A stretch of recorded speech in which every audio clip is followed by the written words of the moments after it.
What did you think only rich people could afford until you realized you were just broke growing up? Orange juice. As a kid, I vowed to be able to afford as much orange juice as I wanted when I got older. Started working in high school and used my first paycheck to buy a gallon of orange juice. I drank it all in one day and got horrible diarrhea. New clothes for no reason. I was so confused when I got to high school and girls would just suddenly have the new trend piece. I didn't understand why they were just allowed to have them. Things at the book fair. You could probably buy a good hoard of stuff from the book fair for $30–50 looking back. I was given $7 one year to buy something and I couldn't afford a book. Crayola. You knew if you were a Rose Art kid. Name brand cereal. I was looked at crazy in first grade when I said an off-brand name cereal was my favorite. I will just say that I still feel really guilty buying new clothes or going out to eat. Anything that required money at school. If anything required bringing money to school, I just took it as something I'll have no part of. Thankfully, I had friends that were much the same, so we got through it well. I can vividly remember thinking my friends were rich because they had an answering machine mid-80s. I even mentioned to my mom how they must be really wealthy. She asked why and I told her my logic of the answering machine. Reality was we had enough money for one, Mom just didn't want one. I think the one we finally bought was less than $20. I felt like we had arrived. A 2-story house. If you had stairs you were rich. Kitchen islands. Vacations. Like actually going somewhere. We'd go on car trips once in a while. Not entirely in line with the question, but 2 pairs of shoes. I thought only rich kids had more than 1 pair of shoes. I didn't realize we weren't poor, and when I told my dad, I want another pair of shoes but I know we can't afford it, he immediately took me to the shoe store and bought me a pair so I could be rich. Lol. A fridge with a nice dispenser. Target clothes. Apparently clothes from Target are considered cheap? I grew up thinking that's where my rich classmates got clothes. Going out to a sit-down restaurant. Going to the movies. Capri Suns. Lunchables. Dude. I didn't even know Walmart had toys until 2 years after my parents divorced. We only went there when it was back to school times, and if I was lucky I'd be able to put either a pair of shoes or 2 pairs of lower-tier Rustler brand jeans on layaway and maybe get them by picture day. The clothes would barely survive the school year, but they had to. I knew we were poor. Getting anything new was crazy, like unbelievable. Having actual tissues instead of toilet paper to blow your nose. Retirement savings. Name brand anything. Clothes that didn't come from the thrift store or cousins. Participation in school activities.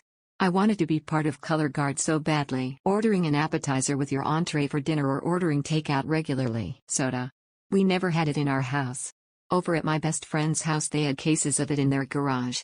You could drink it like water when you were over there. Remember those electric car things kids used to have?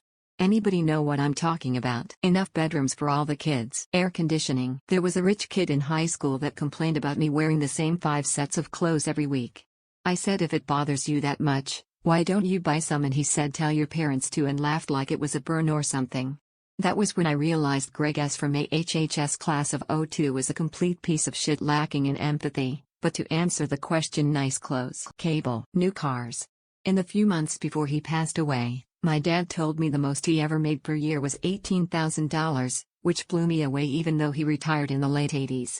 I was old enough during the 70s and 80s to know $18,000 wasn't all that much to support a family, but I give him and my mom total respect for raising us without us being made to feel like we were broke.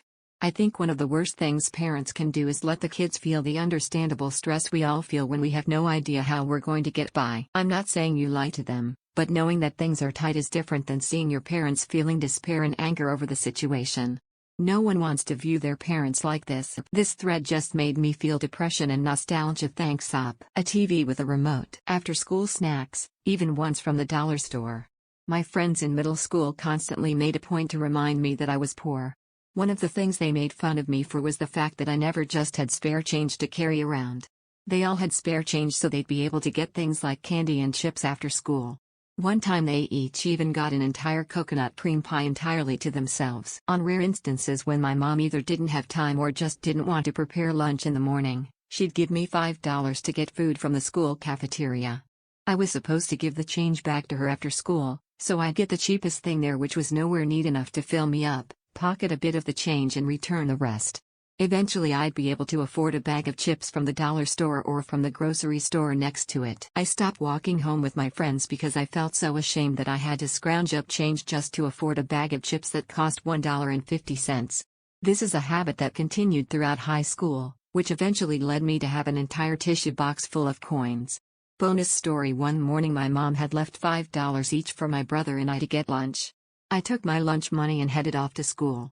Unbeknownst to me, my mom had followed me all the way to school. The reason why was because she was convinced that I had stolen my brother's lunch money and wanted to accuse me of being a thief. This was very likely my brother trying to get me in trouble by lying. He loved to do that growing up. Obviously, since I didn't take his lunch money, I said as much and I thought that was the end of it. But when I got home, the accusations started again and my mom threatened to throw me out because she wouldn't have a thief in her house. I was crying and screaming that I didn't take his fucking money, and I guess this was one of the very rare instances where my brother felt bad about lying, so he admitted that he had lied and he hid his lunch money the entire time. My mom had gotten very close to throwing him out only about a year prior to this, as in she had already chucked his backpack outside and he was literally halfway through the door as he was begging for her not to kick him out and holding onto the doorway for dear life. Guess he was reminded of that. Mechanical pencils. Fast food. A lot of the food we ate growing up came from our garden or hunting. We did a lot of canning. My dad inherited a house from his stepfather and it came with this pantry full of canned green beans. We ate green beans for dinner 5 days a week for probably about 4 years straight. I still won't eat green beans. Ice cream. I realized my parents weren't broke, they were cheap. To see my parents fill up the grocery cart. A trapper keeper. Traveling by plane. As a kid, I never been in an airplane. I always thought that was for extremely rich people. Name brand chips. More than one pair of shoes. Dishwasher. Fruit by the foot. Fruit snacks. Pudding cups. Gatorade. Birthday cake. Grapes and Doritos. I was 16 and in my first apartment. Lived off of Kraft mac cheese made with margarine and no milk cause it was all I could afford at 28 cents a box.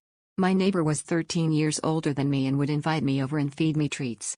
It was heaven and she was a true angel. Car repairs. Filling up the whole gas tank. Any vacation that wasn't in a tent. New cars. Before I learned about financing, I used to always wonder how so many people were driving brand new vehicles. I hope you all are doing well, and thanks for watching. Don't forget to like if you enjoyed this video. If you have something to say critically or otherwise, leave a comment. And if you enjoy this content, don't forget to subscribe to see more of it. I hope you all have wonderful and fulfilled lives.